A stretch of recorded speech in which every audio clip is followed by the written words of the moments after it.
Hello दोस्तों, मैं रोहित स्वागत करता हूं आप सभी का आपके अपने YouTube channel Rohit study Bhatpar में। तो कैसे हैं बच्चों? उम्मीद करता हूं आप सभी लोग स्वस्थ एंड मस्त होंगे। तो दोस्तों, अगर आप भी यूपी, बिहार, मध्य प्रदेश, झारखंड, राजस्थान या किसी भी हिंदी माध्यम बोर्ड के बच्चे हैं तो यह वीडियो आप सभी के लिए है। तो दोस्तों, इस वीडियो में हम लोग कक्षा 9वीं का मैथ पढ़ेंगे, जिसमें हम लोग तीसरा चैप्टर, इसके पिछले हम लोगों ने तीसरा चैप्टर शुरू किया था जिसका नाम था निर्देशांक ज्यामिति। इस वीडियो में हम लोग प्रश्नावली 3.1 के जितने सारे क्वेश्चन होंगे उन सभी को क्या करेंगे, वन बाय वन करके सॉल्व करेंगे। तो चलिए दोस्तों, देर ना करते हुए इस वीडियो को शुरू करते हैं। शुरू करने से पहले आप सभी से एक रिक्वेस्ट है कि अगर आपने प्रश्नावली निर्देशांक ज्यामिति का जो बेसिक है उसका उस वीडियो को आपने नहीं देखा है तो आप लोग क्या कर सकते हैं, डिस्क्रिप्शन से जाकर पहले उसको देख सकते हैं। उसके बाद हम लोग क्या करेंगे, प्रश्नावली को शुरू करेंगे तो आपको अच्छे तरीके से समझ में आ जाएगा।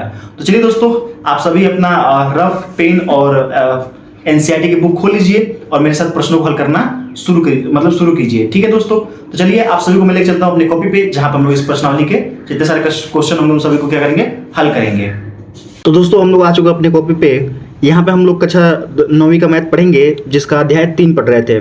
इसमें प्रश्नावली 3.1 के जितने सारे क्वेश्चन होंगे उन सभी को यहाँ पे सॉल्व करेंगे। चलिए दोस्तों, इस वीडियो को शुरू करते हैं। इसमें पहला ही सवाल दिया है कि एक अन्य व्यक्ति को आप अपने अध्ययन मेज पर रखे टेबल लैंप की स्थिति किस तरह बताएंगे। तो दोस्तों, इसके पिछले वीडियो में निर्देशांक ज्यामिति क्या होता है, भुज क्या होता है, कोटि क्या होता है, इसको मैंने बहुत ही विस्तार तरीके से इसके पिछले वीडियो में बता रखा था। इसमें दोस्तों हम लोग क्या करेंगे, सिर्फ प्रश्नावली के जितने सारे क्वेश्चन हैं सबको हल करेंगे। ठीक है दोस्तों, तो कह रहा है कि जैसे मान लीजिए आप अपने अभी स्टडी टेबल पर बैठ के पढ़ रहे हैं, तो स्टडी टेबल मान लीजिए कोई स्टडी टेबल है, मैंने यहाँ पे बना रखा है एक फिगर, ये स्टडी टेबल है।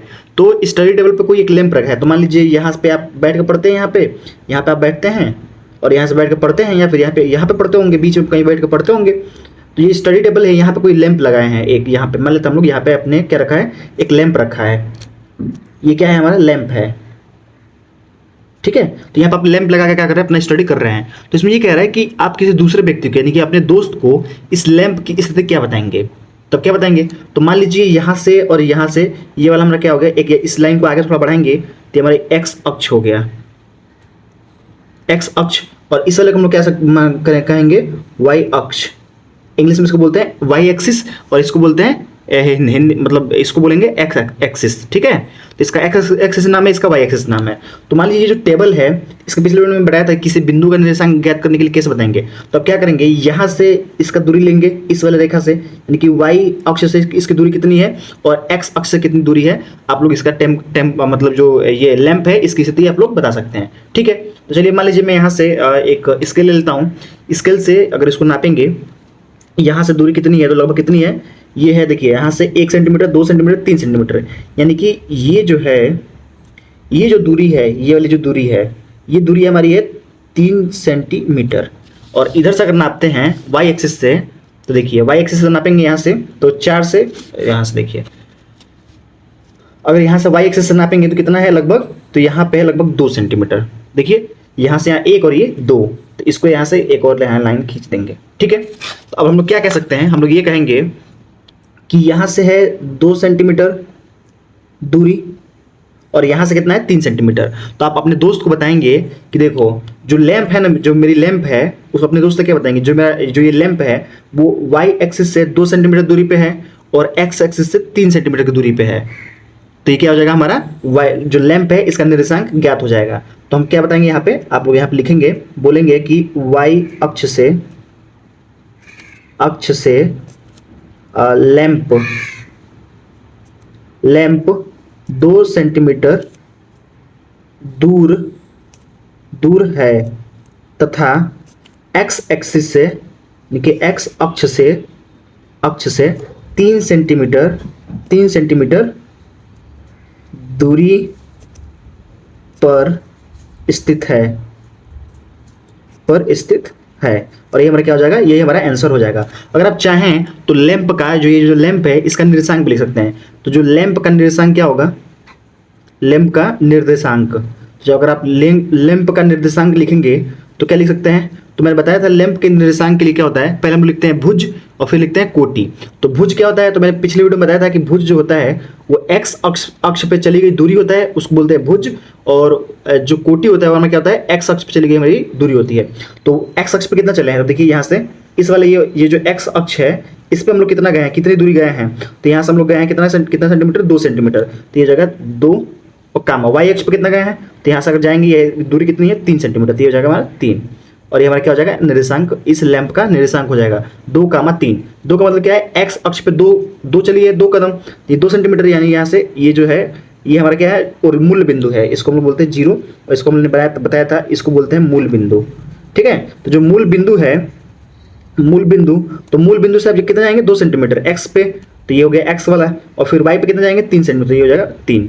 नहीं, पहले एक्स का लिखते हैं फिर वाई का लिखते हैं, और इस प्रकार से इस लैंप का हम लोग बता सकते हैं। तो आप अपने किसी दोस्त से अगर बताएंगे लैंप के बारे में तो क्या बताएंगे कि देखो भाई एक्स अक्ष पे तुम 2 सेंटीमीटर चलना, और वाई अक्ष पे कहीं भी तुम मान लो किसी भी कोने को, और वाई अक्ष पे तुम्हें चलना है 3 सेंटीमीटर, तो हमारा क्या हो जाएगा, लैंप का निर्देशांक निकल के आ जाएगा।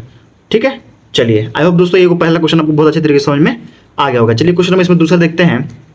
देखिए इसमें कह रहा है कि एक सड़क योजना है, एक नगर में 2 मुख्य सड़कें हैं। ठीक है, चलिए भाई 2 मुख्य सड़कें हैं जो नगर के केंद्र पर मिलती है। ठीक है, ये 2 सड़कें उत्तर दक्षिण दिशा में और पूर्व पश्चिम की दिशा में है। नगर की अन्य सभी सड़कें इन मुख्य सड़कों के समांतर परस्पर 200 मीटर की दूरी पर हैं। प्रत्येक दिशा में लगभग 5 सड़कें हैं। 1 सेंटीमीटर बराबर 200 मीटर का पैमाना लेकर अपने नोटबुक में नगर का एक मॉडल बनाइए। सड़कों को एकल रेखाओं से निरूपित कीजिए। ठीक है, तो मान लीजिए यहाँ पे मैंने एक बना रखा है, अभी इतना लाइन मैंने पढ़ा है, इसके आगे पढ़ेंगे तो देखिए यहाँ पे मैंने एक फिगर बना रखा है कि अगर ये मान लीजिए मुख्य सड़कें हैं, उस नगर की क्या है, ये मुख्य सड़कें हैं, ये वाली, एक ये वाला हो गया और एक ये वाला हो गया, ये मेरी क्या है, ये दोनों हमारी मुख्य सड़कें हैं। एक ये वाला हो गया, एक ये वाला हो गया, इसको हम लोग बोलते हैं पश्चिम, इसको बोलेंगे हम लोग पूर्व।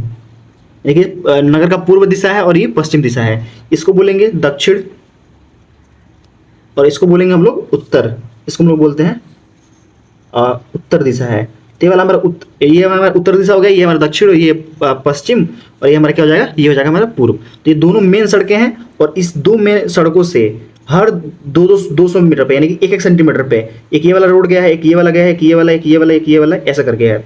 और फिर एक इधर से भी गया है, मतलब अगर इसको बढ़ाएंगे तो इधर गया है, मतलब ऐसे। ठीक है, यहाँ से और ऐसे भी आया है और ऐसे भी आया है। ठीक है, आप लोग समझ जाएंगे। तो कुल मिला के ये 2-2 सेंटीमीटर की दूरी पे क्या है, सड़कें गई हैं। तो ये वाली जो सड़क जा रही है और ये वाली जो सड़क जा रही है यहाँ पे मिल रहे हैं, ये वाली सड़क जा रही है, ये वाली सड़क जा रही है, यहाँ मिल रहे हैं, यहाँ मिल रहे हैं, यहाँ पे जहाँ जहाँ क्रॉस हो रहा है वहाँ पे क्या करेंगे, दोनों सड़कें आपस में मिल रही हैं। अब आगे पढ़ते हैं। देखिए इसमें क्या लिखा है, आगे इसमें लिखा है कि आपके मॉडल में एक दूसरे को काटती हुई अनेक रेखाएं क्रॉस स्ट्रीट, यानी कि चौराहे हैं। जब 2 रेखाएं एक दूसरे को काटते हुए वहाँ पे क्या बनता है, चौराहा। चौराहा का मतलब क्या होता है कि मतलब ये वाला पॉइंट है तो ये हमारा क्या हो जाएगा, चौराहा, क्योंकि ये रास्ता इधर भी जा रहा है, इधर भी जा रहा है, इधर भी जा रहा है और इधर भी जा रहा है। ठीक है, तो ये हमारा क्या हो जाएगा, चौराहा। तो ये भी चौराहा, ये भी चौराहा, ये भी चौराहा। तो ये वही कह रहा है कि अनेक क्रॉस स्ट्रीट चौराहे हो सकती हैं। एक विशेष क्रॉस स्ट्रीक 2 सड़कों से बनी है। नहीं, कोई भी अगर जो क्रॉस स्ट्रीक है यानी चौराहा है वो 2 सड़कों से मिलकर बनी है, जिनमें से एक उत्तर दक्षिण दिशा में जाती है और दूसरी पूर्व पश्चिम में। तो मान लीजिए इसको अगर लेंगे, इस वाले चौराहे को, तो ये जो लाइनें हैं ये कहाँ जा रही हैं, ये हमारा उत्तर है और ये हमारा दक्षिण है, तो उत्तर दक्षिण दिशा में। और ये वाली जो सड़कें हैं वो क्या कहाँ जा रही है, पूर्व पश्चिम। देखिए पूर्व पश्चिम, तो वही कह रहा है दूसरी पूर्व पश्चिम और पहली उत्तर दक्षिण दिशा में। ठीक है, कि दिशा में है।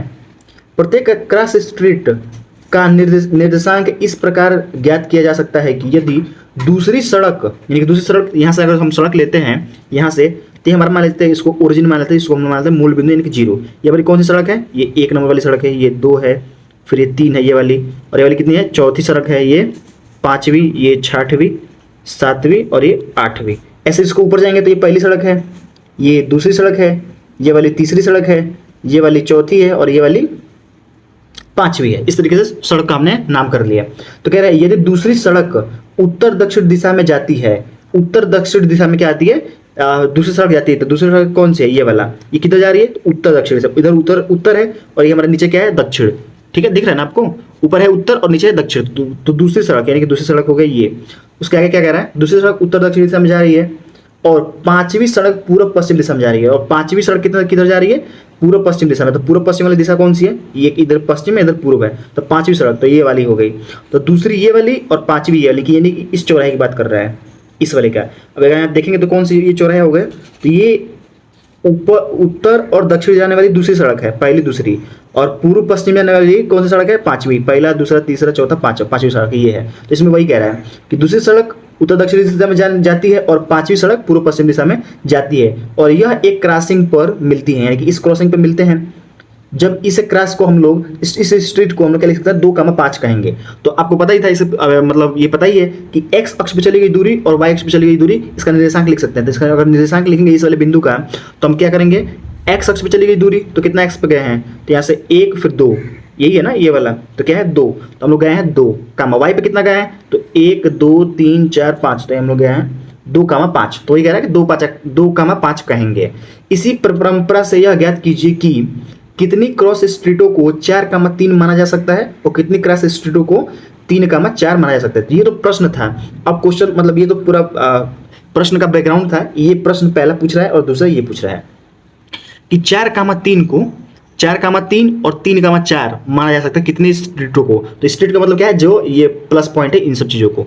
तो चलिए पहला लिखते हैं 4,3। 4,3 का मतलब क्या होता है, पहले हम लोग समझते थे, मैंने इसके पिछले वीडियो में बताया था कि अगर मतलब क्या होता है, पहले अगर किसी बिंदु का निर्देशांक लिखना होता है तो निर्देशांक के लिए मैंने लिखा था, निर्देशांक के लिए मैंने लिखा था कि पहले हम लिखते हैं भुज और फिर कामा लिखते हैं कोटि, फिर क्या लिखते हैं कोटि। भुज का मतलब क्या है, एक्स पे चली गई दूरी, एक्स अक्ष पर चली गई दूरी, और कोटि का मतलब क्या होता है, वाई अक्ष पर चली गई दूरी। ठीक है, ये तो आपको पता ही है। तो अगर निर्देशांक लिखना है तो लिखा है निर्देशांक किसी स्ट्रीट का 4,3, यानी कि एक्स पे चला गया होगा पहले 4 और फिर वाई पे चला गया होगा 3। तो एक्स पे चलते हैं, ये वाली एक्स हमारी है, ठीक है। इसको अगर हम एक्स मान लेते हैं, इसको हम लोग एक्स मान लेते हैं और इसको हम लोग वाई मान लेते हैं, वाई एक्सिस, तो क्या होगा, एक्स पे चलेंगे कितना 4, तो 1 2 3 4 यहाँ पे आ जाएंगे इस वाले पे, और वाई पे चलना है 3, तो 1 2 3 यहाँ पे आ जाएंगे 3। तो ये वाला 4 इधर चलना है, तो 4 को जब ऊपर जाएंगे यहाँ और 3 जाएगा यहाँ पे, लेकिन इस वाले बिंदु का बात कर रहा है। तो इसका क्या हो जाएगा, ये हो जाएगा हमारा 4,3। इस बिंदु का निर्देशांक हो गया 4,3। फिर दूसरा कह रहा है कितनी, फिर लिखेंगे 3,4, तो 3 किधर है, यहाँ पे एक्स पे चलेंगे 3, तो एक्स पे चल गए 3 ये वाला, और वाई पे चलेंगे कितना 4, तो वाई पे 1 2 3 4 यहाँ पे, एक्स पे 3 यानी कि 1 2 3 और वाई पे 4 यानी कि 1 2 3 4 ये वाला। तो ये हमारा क्या हो जाएगा, ये हमारा हो जाएगा 3,4 हो जाएगा।